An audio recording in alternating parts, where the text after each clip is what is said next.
اعوذ باللہ من الشیطان الرجیم، بسم اللہ الرحمن الرحیم۔ المفسرۃ نحو العلم اتقنہ، یہ جو 340 نمبر مسئلہ شروع ہوا ہے اس میں نے عرض کیا تھا کہ جملے کی قسمیں دو تھیں، کچھ اعراب رکھتے ہیں کچھ نہیں رکھتے، تو جو 340 نمبر میں وہ اعراب جو نہیں رکھتے ان کو بتایا تھا 7 ہوتے ہیں۔ ایک جملہ ابتدائیہ ہے، ایک جملہ معترضہ اور ایک جملہ مفسرہ ہے، ٹھیک ہے۔ جیسے العلم اتقنہ، یعنی اتقنہ جو ہے یہ اتقن العلم، ایک العلم محذوف ہے یہاں پر العلم سے پہلے، کیونکہ یہ باب اشتغال ہے۔ باب اشتغال میں کئی بار عرض کر چکا ہوں، ہو جو ضمیر ہے اس نے مشغول کر لیا اتقن کو اپنی طرف۔ اگر ہو نہ ہوتا تو العلم اتقن، العلم اتقن، تو یہ العلم اتقن کا مفعول ہو جاتا، لیکن چونکہ ہو نے اپنی طرف مشغول کر لیا ہے لہٰذا اب ہو جائے گا اتقن العلم اتقن ہو، تو یہ اتقن محذوف ہے، اس کو تفسیر کر رہا ہے دوسرا والا اتقن جو مذکور ہے۔ اب یہ جملہ جو ہے جو مفسرہ ہے وہ محل اعراب نہیں رکھتا ہے۔ اس کے بعد آ جائیے الواقعۃ صلۃً، وہ جملہ جو صلہ واقع ہوتا ہے وہ بھی محل اعراب نہیں رکھتا، جیسے جاء الذی قام ابوہ، الذی جو ہے اس میں موصول ہے، قام ابوہ یہ جملہ ہے، فعل فاعل مل کر کے، ٹھیک ہے، تو یہ محل اعراب نہیں رکھتا۔ الواقعۃ جوابا للقسم، وہ جملہ جو قسم کے لیے جواب واقع ہوتا ہے وہ بھی محل اعراب نہیں رکھتا ہے، جیسے وحقک لأفعلن، ٹھیک ہے، تمہارے حق کی قسم، واو قسم ہے، تمہارے حق کی قسم کہ میں ایسا ضرور کروں گا، تمہاری قسم میں ایسا ضرور کروں گا، ٹھیک ہے۔ یہ الواقعۃ جوابا للقسم، یہ جملہ لأفعلن جواب واقع ہوا ہے قسم کے لیے، محل اعراب نہیں رکھتا ہے۔ الواقعۃ جوابا لشرط جازم لم یقترن بالفا او باذا الفجائیہ او غیر جازم، جو میں نے عرض کیا تھا گزشتہ درس میں وہی پیراگراف یہاں آ گیا۔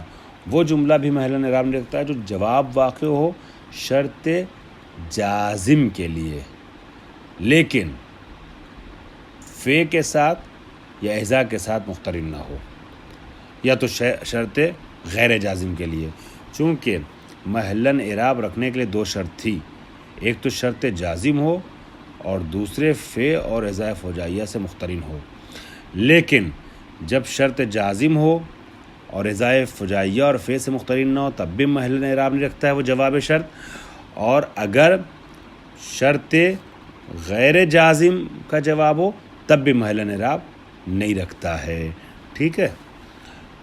جیسے ان تتنزہ عن الہوا تفلح، یہ تفلح محل اعراب نہیں رکھتا ہے، شرط کا جواب ہے یہ۔ کیوں نہیں رکھتا؟ اگرچہ ان شرط جازم ہے پھر بھی تفلح جو ہے وہ تفلح جو محل اعراب نہیں رکھتا۔ کیوں نہیں رکھتا ہے؟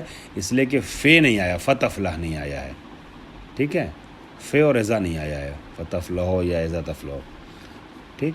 اس کے بعد پھر وَلَوِ اجْتَهَدْتَ لَنَجَحْتَ، یہاں پر لنجحت جواب ہے شرط کا، لیکن محل اعراب نہیں رکھتا ہے۔ کیوں نہیں رکھتا محل اعراب؟ چونکہ شرط جو ہے وہ یہاں جازم نہیں ہے، لا جو ہے جزم نہیں دیتا ہے، ٹھیک ہے۔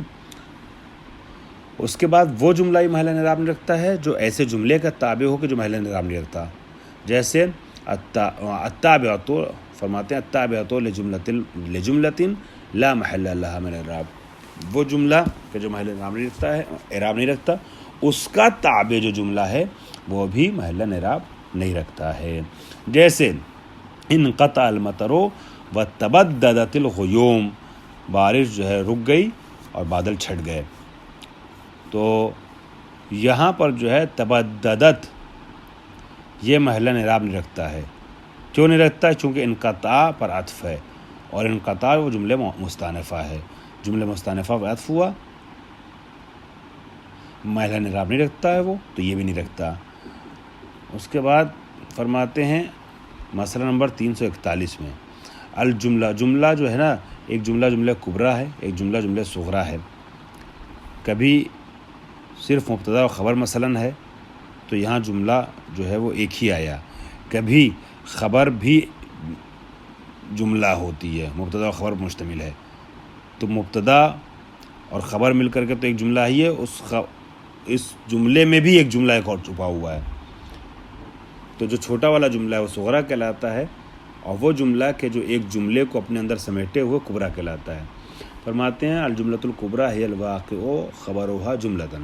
جملہ کبریٰ کسے کہتے ہیں؟ اس جملے کو کہتے ہیں کہ جس کی خبر جملہ ہو. والصغریٰ ہی الواقعۃ خبراً. اور جملہ صغریٰ کسے کہتے ہیں؟ جو خود خبر واقع ہو. والجملہ، ابھی مثال سے بات واضح ہوگی. والجملۃ التی لیست صغریٰ ولا کبریٰ ہی الواقع خبرها مفرداً. اور وہ جملہ کہ جو صغریٰ نہ ہو، لیست صغریٰ ولا کبریٰ، نہ کبریٰ ہو، ہے الواقع خبرها مفرداً، اس کی خبر جو ہے وہ مفرد واقع ہوتی ہے. صغریٰ اور کبریٰ وہاں کہتے ہیں کہ جہاں پر دو جملے ہوں، لیکن جہاں پر مبتدا بھی مفرد ہے، خبر مفرد ہے، تو وہاں پر صغریٰ کبریٰ نہیں کہیں گے، صرف نارمل ایک جملہ خبریہ اسے کہیں گے بس. مثال دیکھیے گا، العلم صاحبہ جلیل، یا العلم صاحبہ جلیل. العلم مبتدا، صاحبہ پھر مبتدا ہو گیا، جلیل خبر ہے، پھر صاحبہ جلیل مل کر کے جملہ پورا خبر ہوا العلم کے لیے. تو یہاں دو جملے ہوئے. صاحبہ جلیل صغریٰ کہلائے گا، العلم صاحبہ جلیل پورا جملہ جو ہے وہ کبریٰ کہلائے گا. اور العلم نافع جو ہے یہ سادہ نارمل جملہ ہے، نہ یہ کیا نام ہے صغریٰ ہے نہ کبریٰ ہے. ٹھیک ہے، نارمل ایک جملہ خبریہ اس کو کہیں گے، چونکہ یہاں پر اس کی خبر جو وہ نافع مفرد ہے. پھر فائدے میں فرماتے ہیں کہ فصاحبہ جلیل جملۃ صغریٰ لأنہا خبر. صاحبہ جلیل وہ جو میں نے عرض کیا جملہ صغریٰ ہے کیوں خبر ہے، اور پورا العلم صاحبہ جلیل جملۃ کبریٰ لأن الجملۃ خبران. یہ کبریٰ اس لیے کہ اس کی خبر جو ہے وہ جملہ ہے. اما الجملۃ الکبریٰ والصغریٰ معاً، لیکن کبھی کبھی ایسا ہوتا ہے جملے صغریٰ اور کبریٰ بھی ساتھ مل کر کے کسی کے لیے خبر واقع ہو جاتی ہے. معاً فہی الواقع خبراً خبرها جملتاً وہی واقعۃ خبراً. ٹھیک ہے، فہی الواقع خبرها جملتاً، اس کی خبر جو ہے وہ جملہ ہے، اور وہی واقعۃ خبراً، اور یہ خود خبر واقع ہو رہی ہے. جیسے مثال سے بات ہوئی، گھبرائیے گا نہیں. نحو العلم صاحبہ، ہے نا، صغریٰ اور کبریٰ تو آپ نے پڑھ لیا. کبھی صغریٰ اور کبریٰ مل کر کے بھی صغریٰ واقع ہوتے ہیں کسی بڑے کبریٰ کے لیے. ان در واقع تین جملے ہو جاتے ہیں. العلم مبتدا اول، صاحبہ مبتدا ثانی، مقامہ جو مبتدا ثالث. اب آئیے، مقامہ جلیل خبر ہے صاحبہ کے لیے، اور صاحبہ مقامہ جلیل یہ خبر ہے العلم کے لیے. ٹھیک، فصاحبہ مبتدا ثانی، اب صاحبہ مبتدا ثانی ہے اور مقامہ مبتدا ثالث ہے. اس میں کچھ تمرینات ہیں، ان تمرینات کو آپ لوگ عمومی تمرینات ہے، اس کو دیکھیے گا اور حل کیجیے گا، اور جملوں کی وضعیت کو مشخص کیجیے گا کہ کون سا جملہ ہے یہ اور اس کا اعراب کیا ہے. تمارین عامہ کا انشاءاللہ آپ لوگ مطالعہ کیجیے، اس کو حل کیجیے گا. اب ہم ایک آسان درس کی طرف آپ کو لے کے چل رہے ہیں، جو آخری درس ہے، لیکن تھوڑا سا صفحے کی تعداد کے لحاظ سے بڑا ہے. وہ درس آپ کی خدمت میں پیش کیا جا رہا ہے. آخری درس ہے، درس نمبر 59. الاعراب، اعراب کے بارے میں بتا رہے ہیں کہ آپ کو اب طرز و ترکیب کرنا ہے نا. فرض یہ کر رہے ہیں کہ طرز و ترکیب اگر آپ کو پورے طور سے نہیں آتی ہے تو ہم آپ کو بتاتے ہیں کہ طرز و ترکیب کا سلیقہ کیا ہے. الاعراب یوز کرو فی اعراب الفعل. اعراب فعل میں یہ چیزیں، یعنی طرز و ترکیب جو آپ کیجیے گا تو آپ ان چیزوں کو ذہن میں رکھیے گا. اب اعراب اسم کا آگے ذکر کریں گے. اعراب فعل میں کیا کیا چیزیں ہیں، فعل کی اعراب گزاری کیسے ہوگی، فعل کی وضعیت معین کیسے ہوگی، تکلیف کیسے معین ہوگی عبارت میں. جیسے آپ نے کہا قامہ زیدن، تو یہاں قامہ کے بارے میں کیا بتانا ہے، فعل ماضی ہے یہ بتانا ہے، مبنی ہے یہ بتانا ہے، محلن اس کا اعراب کیا ہے یہ بتانا ہے. ٹھیک ہے، اور اس طرح کی چیزیں آپ کو بیان کرنی ہوں گی. البتہ تجزیے کے اعتبار سے تو ثلاثی وغیرہ سب بتانا پڑے گا، رباعی ہے کہ ثلاثی اور کیا کیا ہے. خوب، یہ جو بیان کر رہے ہیں اسے میں آپ کے اوپر سے آپ کے سامنے صرف واضح کر رہا ہوں، ایکسٹرا چیزیں بیان نہیں کروں گا.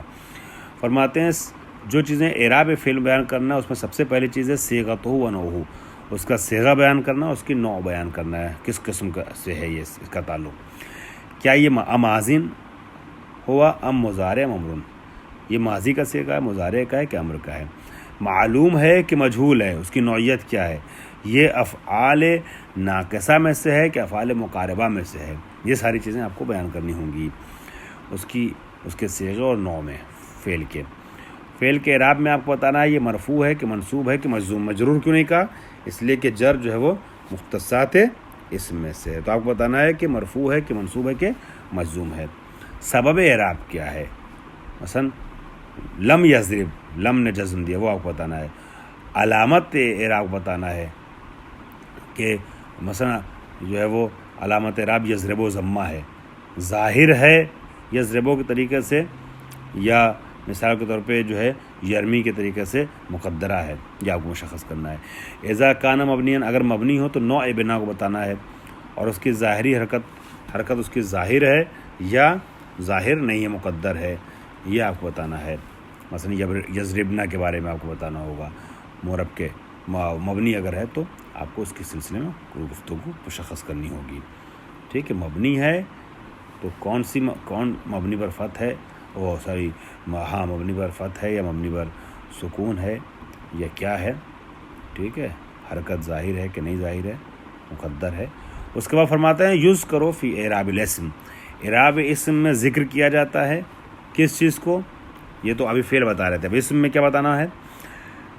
صیغتہ و نوع، اس کے صیغے کو بیان کرنا ہے اور اس کی نوع کو بیان کرنا ہے۔ اس میں فاعل ہے کہ اس مفعول ہے، اسی طریقے سے علم ہے کہ نکرہ ہے، ٹھیک ہے۔ اسی طرح آپ کو بتانا ہے اس میں اشارہ ہے یا اس میں موصول ہے، تو اسم کی قسموں کو بیان کرنا ہے کہ یہ اسم جو ہے کس قسم میں سے ہے۔